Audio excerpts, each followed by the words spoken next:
మన తెలుగు తేజం తిలక్ వర్మ బ్యాట్ తో బెంబేలెత్తించడం మాత్రమే కాదు, ఫీల్డింగ్ లో స్టన్నింగ్ క్యాచ్ తో అందరినీ మైమర్పించేశాడు. అవును boss, India versus south Africa 4th T20I series decider match లో తిలక్ వర్మ పట్టిన అద్భుతమైన క్యాచ్ కి అందరూ ఫిదా అయిపోయారు. అక్షర్ పటేల్ వేసిన 18వ ఓవర్లో కేశవ్ మహారాజ్ భారీ షాట్ కి ఎత్తించాడు. అది డీప్ బ్యాక్వర్డ్ పాయింట్ కు వెళ్ళింది. అయితే తిలక్ వర్మ చాలా దూరం పరిగెత్తుకుంటూ వచ్చి డైవ్ కొడుతూ క్యాచ్ ని సూపర్ గా పట్టేశాడు. ఇదే కాదు, అంతకు ముందు బ్యాట్ తో బీభత్సమే సృష్టించేశాడు తిలక్.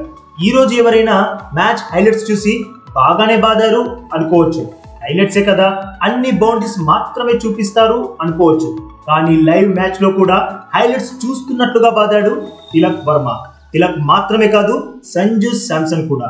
అయితే తిలక్ మాత్రం నెక్స్ట్ లెవెల్లో బ్యాటింగ్ చేశాడు.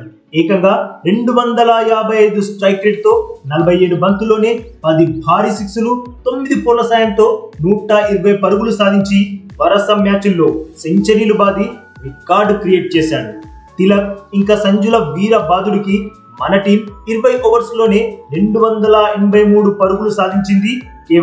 కేవలం ఒక్క వికెట్ మాత్రమే కోల్పోయి ఈ టార్గెట్ ఛేదనలో సౌత్ ఆఫ్రికా 148 పరుగులకే ఆల్అౌట్ అవ్వడంతో మన టీం 135 పరుగుల భారీ తేడాతో ఘన విజయం సాధించింది. మరి బాస్, ఈ మ్యాచ్ లో అయితే తిలక్ వర్మ, సంజు శాంసన్లు సూపర్ బ్యాటింగ్ తో సెంచరీలు నమోదు చేశారు. అయితే ఇందులో మీకు ఎవరి సెంచరీ కొంచెం ఎక్కువగా నచ్చింది? తిలక్ వర్మదా, సంజు శాంసన్ దా? కామెంట్ చేయండి బాస్.